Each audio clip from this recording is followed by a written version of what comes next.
সাল 2018 একটি ব্যক্তি ক্যান্সারে আক্রান্ত হয়ে মারা যায়, কিন্তু এখনো ইউটিউব, ফেসবুক সহ বিভিন্ন প্ল্যাটফর্মে তাকে সর্বাধিক সার্চ করা হয়। কে এই ব্যক্তি? হ্যাঁ, কথা বলছি অস্ট্রেলিয়ায় জন্মগ্রহণ করা ফিলিস্তিনি বংশোদ্ভূত আলী বানাতের কথা। কে এই আলী বানাত? কি ছিল তার পরিচয়? কেনই বা তাকে এত সার্চ করা হয় এবং কেনই বা তার মৃত্যুতে পুরো মুসলিম বিশ্ব স্তব্ধ হয়ে গিয়েছিল? কথা বলবো আলী বানাত সম্পর্কে।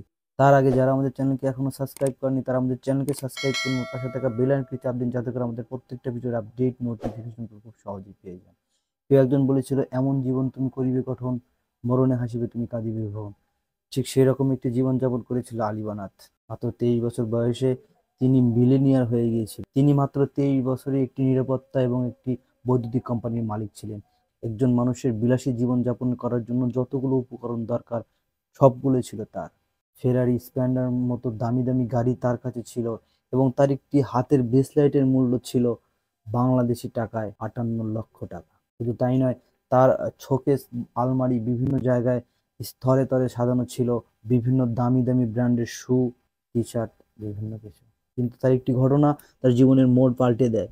সাল 2015 সকালে তিনি চা খাচ্ছিলেন। চা খেতে খেতে হঠাৎ তিনি অনুভব করেন তার মুখে ছোট্ট একটি ফোসকা। এই ফোসকার কারণে তিনি ডক্টরের শরণাপন্ন হয়। ডক্টর বিভিন্ন টেস্ট দেয় এবং টেস্টের রিপোর্টে তার আসে 4 স্টেজের ক্যান্সার। আমি আপনি হলে কি করতাম? ভেঙে পড়তাম এবং বিভিন্নভাবে আল্লাহকে দোষারোপ করতাম। কেন আমার এই অল্প বয়সে এত বড় রোগ আল্লাহ তুমি আমাকে দিলে? কিন্তু তিনি ভেঙে পড়েননি। তিনি বলেন, এটি আল্লাহর পক্ষ থেকে আমার জন্য উপহার।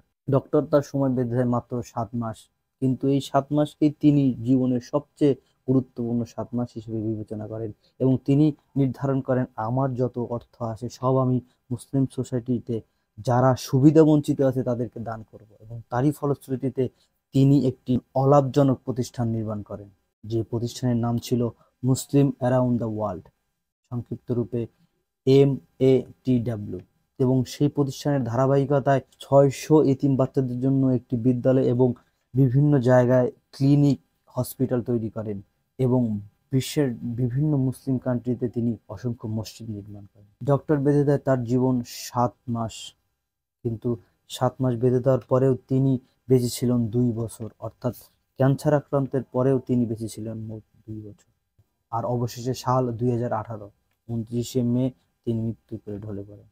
কিভাবে একটি সাধারণ মানুষের মধ্যে থেকে অসাধারণ হওয়া যায় তার একটি বাস্তবিক উদাহরণ হলো আলী বানাত। আজকে আলী বানাত সম্পর্কে এটুকুই। চলে যাচ্ছি কিন্তু যাচ্ছি না, ফিরবো আবার কোনো না কোনো নতুন ভিডিও নিয়ে। সে পর্যন্ত ভালো থাকবেন, সুস্থ থাকবেন। আসসালামু আলাইকুম।